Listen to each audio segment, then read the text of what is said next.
e Ibadet ibn Samit radhiyallahu anhu. Thot, kanë qenë pra pejgamberi sa dhe kanë qenë pejgamberi sa në gjuhë. Dhe me një herë u zgju dhe ka fillu me qesh. I kom thonë, oj, dërgumi Allahut, pse po qesh?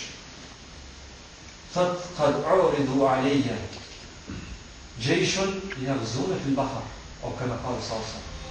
Thot, me shfaqur një pjesë, një ushtrie, cilët kanë marrë pjesë në një betejë, një luftë në deti. I ka thonë Umu Hakim radhiyallahu anha, gruaja e Ibadet ibn Samit, lutë Allahun azza wa jalla të mbijë. Kësaj pjesë, kësaj ushtrie, o lutë pejgamberi sallallahu alaihi wasallam. Thot ka qenë pra pejgamberi sallallahu alaihi wasallam dhe u zgju, prap ka qesh. Dhe ka përmendur fjalë të ngjashme, nga vlerime, nga data të mira për këtë ushtri që kanë luftuar ndjekin. Në histori islame nuk dihet ndonjë ushtri tjetër para Muavijas radhiyallahu anhu që ka marrë pjesë në këtë betejë. Realiteti ka qenë vitin 27 hijri, falë që ka bëu më herë. Sepse kjo betejë e Kubrusit Çiprës ka bëu Paulo Fanda radhiyallahu anhu. Muavija radhiyallahu anhu në kohën e Omerit radhiyallahu anhu ka kërkuar këtij me aliu me ndërtu një flot detale. Omeri radhiyallahu anhu se ka pasur arsyeshme nuk e ka leju. Në kohën e Uthmanit prap ka kërkuar pitina sepse ky ka qenë më herët vali i Shamit. Ka qenë në kohën e Abu Bakrit ka u hesh një ekspedit, në kohën e Omerit ka qenë një pjesë vali i Shamit, në kohën e Uthmanit vali i Shamit, tani ka vazhduar kohë tjera derisa u halife muslimanëve. I ka shkruar Uthmanit radhiyallahu anhu dhe ka thonë, po ne jemi pranë një ishulli, pranë një tokë që është pranë nuk është larg pi tokës tonë. Ky ka qenë në ato vende të Shamit, o ka disa vende tjera që janë Bregdetin që tash ka marrë ato Izraeli, Jehudit. Thot, ne i ndëgjojmë edhe këndimet e gjelave dhe gjelave të qenjve prej ati ishulli që do të thonë e ka konsideru afër atë vend. Dhe ka kërkuar piti që një aliona me ndërtu flotën, me për njëkohësisht në shlirua atë.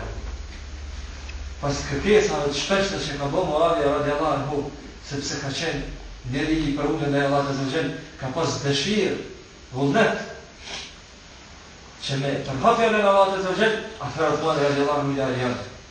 Dhe këto fillon ndërtimi i flotës parë detare muslimanëve.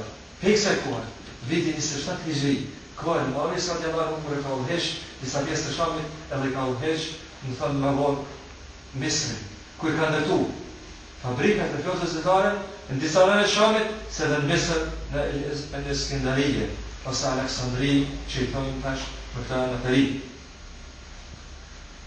Thot Ibn Hajar rahimahullah, qeshja e pejgamberit sallallahu alaihi wasallam me këtë ëndër që ka thonë, këtë tregim që ka thonë ëndër, dhe të thotë që ka qenë në razi, ka qenë pajtueshmëri me këtë popull dhe ka qenë i kënaqur me punët e tyre.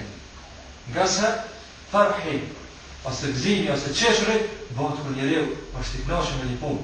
Ëndrat e pejgamberit sallallahu alaihi wasallam e këtë rast që ka pa këtë popull, do të thonë duke filluar një luftë ndeti, dhe të thotë që kënë ëndra që ka në pjesë e pejgamberit, shpallës, posaçërisht ëndrat e pejgamberëve nuk ka dyshim askush se janë të ëndrave që janë pjesë e shpallës së Allahut subhanahu wa taala. Këto janë hadithet cilat ka paralajmëruar pejgamberi sallallahu alaihi wasallam për këtë njerëz, për shfaqjen e tij.